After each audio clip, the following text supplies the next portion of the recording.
We have another loaded show coming your way on today's Philadelphia Eagles Now by Chat Sports. Chase Sr. here with you, and no matter where you are, how you're tuned in, as always, I appreciate you for making today's show a part of your day. And here's the Eagles Now rundown. Eagles running back Saquon Barkley, after a tremendous debut in Week 1 against the Packers, named the NFC Offensive Player of the Week. Vic Fangio today, naming Nakobe Dean the starting linebacker, even when Devin White comes back. We have to tackle this question because it's a huge mystery. What's going on with Bryce Huff, the $17 million per year edge rusher? And we have some other Eagles news and notes to get to, as one of their draft picks was stolen away from their practice squad by the Los Angeles Rams.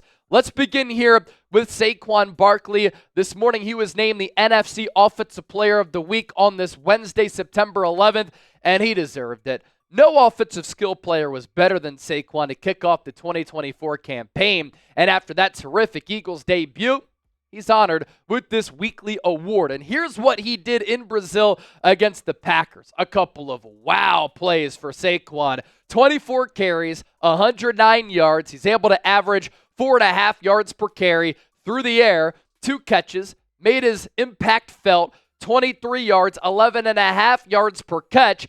And as we know, he totaled those 3 total touchdowns. The 1 dime ball from Jalen Hurts, first Eagles touchdown of the season on the wheel route, in which Hurts dropped it right in the bucket. And then 2 rushing touchdowns for Saquon as well against that Green Bay defense. And when I went back and watched some of the tape, some of the plays that Saquon was able to make, incredible. This is a player who's not washed, even though Giants fans try to tell me that he was.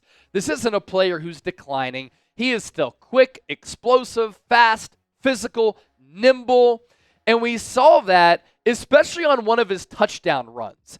Imagine here being Quay Walker, number 7 for the Green Bay Packers, and you shoot this gap, and you have Saquon Barkley right in front of you, and you're in a good position for a disruptive play, for a TFL, and you think that you're going to be able to tackle number 26 Saquon Barkley.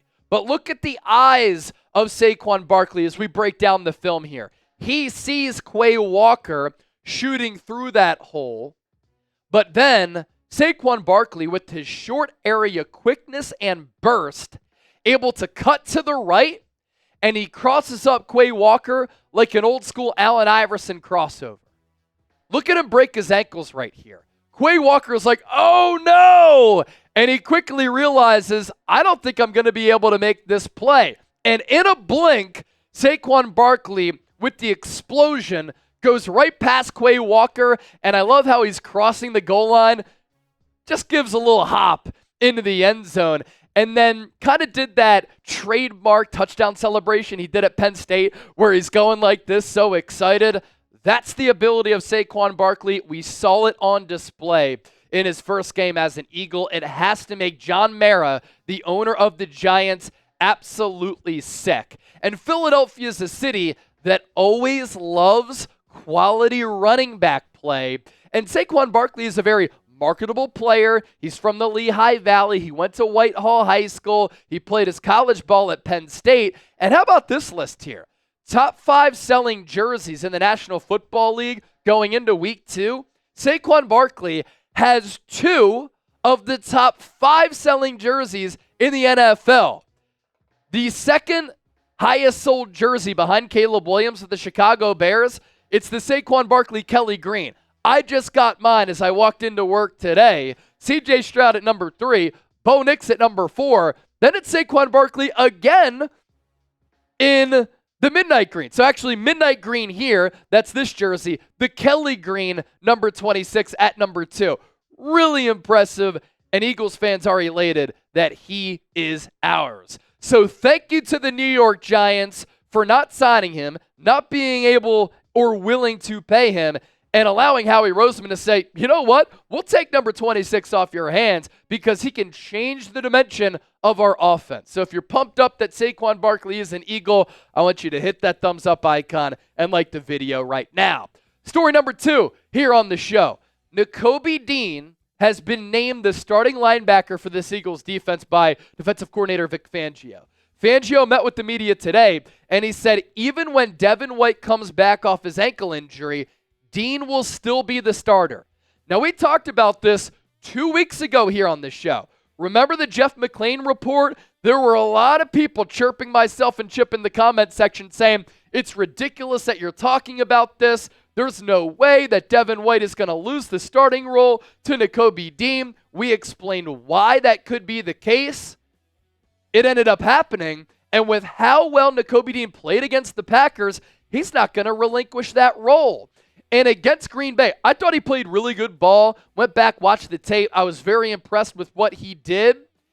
And when we were watching the game during our watch party, in which 300,000 people joined us, he really showed up. And this is why you can't always trust the Pro Football Focus metrics, because they didn't have him as a highly graded player against Green Bay.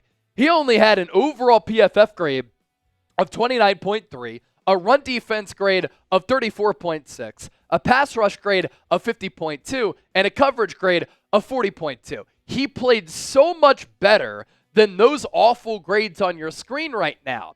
And this is why sometimes in all of sports, I say analytics, data, statistics, they're really important.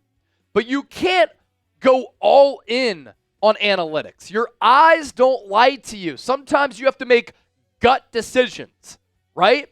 And our eyes told us that Nakobe Dean was making plays all over the place. He was an impactful player. He was a disruptive player, and he blew up a couple of plays. There were plays against the run. There were plays in short yardage. That big hit that he put on the ball carrier and the pass catcher in the flat. Nakobe Dean, as an inexperienced player in this league, was able to read, diagnose plays, and have a really good feel for what was happening in front of him. Now, did he miss some plays in coverage? The one Jaden Reed 70-yard touchdown, Pro Football Focus actually credited him with messing up that play. I didn't think it was on him, and C.J. Gardner-Johnson should have made that tackle in space. But yes, Nakobe Dean did miss some plays, but he's also a pretty inexperienced player. And with more experience, if he can continue to stay healthy, I think that even though he's undersized, he can use that football IQ to continue to be a focal point of this Eagles defense. And alongside him at that other off-ball linebacker spot is Zack Baun. So you have Dean balling out against Green Bay. You have Zack Baun, who led the team in tackles.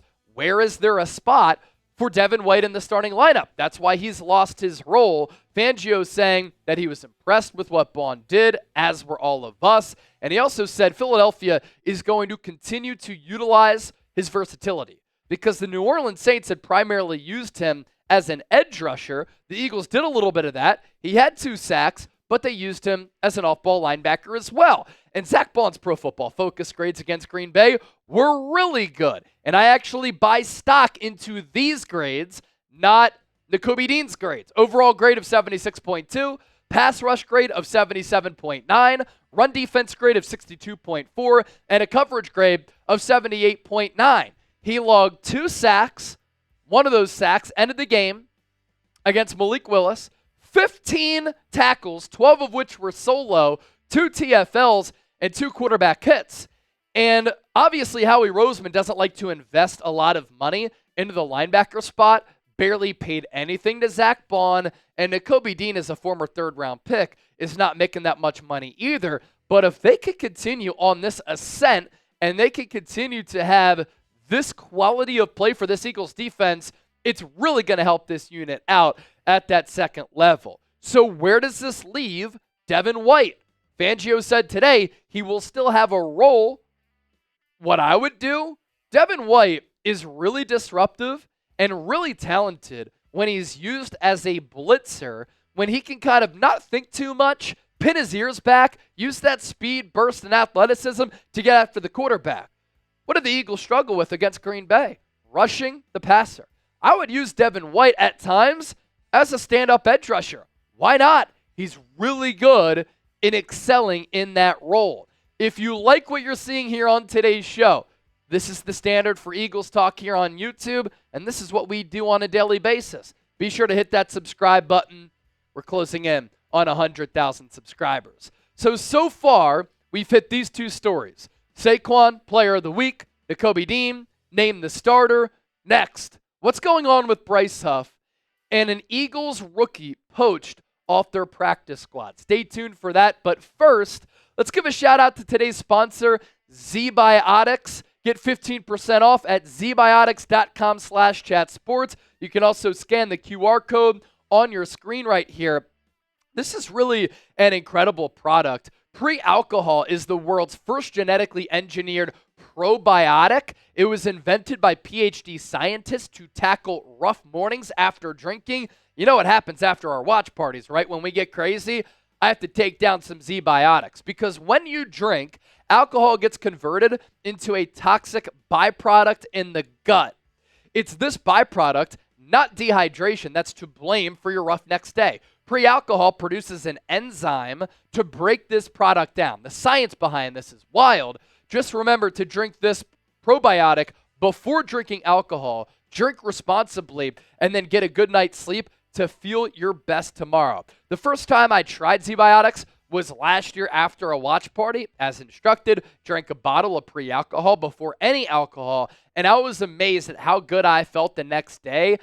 I have a running streak that's past 500 days. I'm hitting the gym 4 to 5 days per week to do some lifting. I can't afford to be feeling crappy after a night of drinking. So I just tried pre-alcohol for the first time last year. I've continued to do so. And honestly, I can say there is no better way to feel my best the morning after drinking than with ZBiotics. So stay in the loop. Go to zbiotics.com/chatsports. You can also scan that QR code on the screen to get 15% off your order when you use Chat Sports at checkout. You can also sign up for a subscription using my code so that you can stay prepared no matter the time or the occasion. ZBiotics is backed with the 100% money-back guarantee. So if you're unsatisfied for any reason, they will refund your money, no questions asked. So zbiotics.com/chatsports. Use that code ChatSports. Thank you, ZBiotics, for sponsoring today's episode and our good times.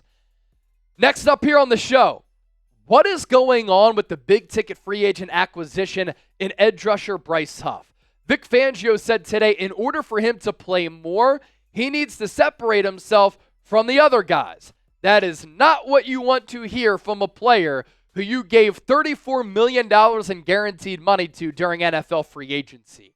Bryce Huff, in his first game as an Eagle, was fourth at his position in snaps played, and he logged less than 50% of the total snaps against the Green Bay Packers. This is a player who got that $34 million in guaranteed money, $17 million per year, and there were red flags that we were talking about in the preseason and during training camp. That second preseason game, Vic Fangio was playing him deep into that second quarter. I thought he made some good plays in that game. On that quick pop pass to the wide receiver, he made a good play against the run. We know that last year he led the Jets in sacks with 10, and he can get after the quarterback. He wasn't a highly graded player against the run last year, but Vic Fangio doesn't seem to be a huge fan of Bryce Huff, and to me, this reeks of a Howie Roseman signing of a player that Vic Fangio isn't a huge fan of. Huff against the Packers, no sacks, no pressures, no hurries. And as we know, going into this year, edge rusher was an unknown commodity for this football team going into the 2024 campaign because you were relying on an older Brandon Graham, Josh Sweat, is he a scheme fit? Is he not? Nolan Smith, he's also completely unproven. Bryce Huff had one really good year of production, 10 sacks last year, and now seems to be in the doghouse for Vic Fangio. Here's what Fangio said during training camp. Does he look like he can do it today when asked about whether or not he can be a 3-down player? No. I do think eventually he will. That is not a ringing endorsement, and the fact that he played less than 50% of the snaps in week 1 is not a ringing endorsement either. And keep in mind, Vic Fangio is from Dunmore, Pennsylvania, neighboring town of Scranton. He's old school. He's a football guy. He doesn't mess around. If you put some bad plays on tape in practice, in a game, if you lack effort, if you don't stay within the scheme, if you don't understand the scheme, if you make mistakes, he's going to pull your ass and he's going to go with that next player. At the same time, he can maximize players, and hopefully at some point he'll be able to do that with Bryce Huff. Lastly, The Rams poached Dylan MacMahon off the Eagles practice squad after suffering a bunch of injuries week 1 against the Detroit Lions along the offensive line. MacMahon, 6th-round pick for the Birds out of NC State.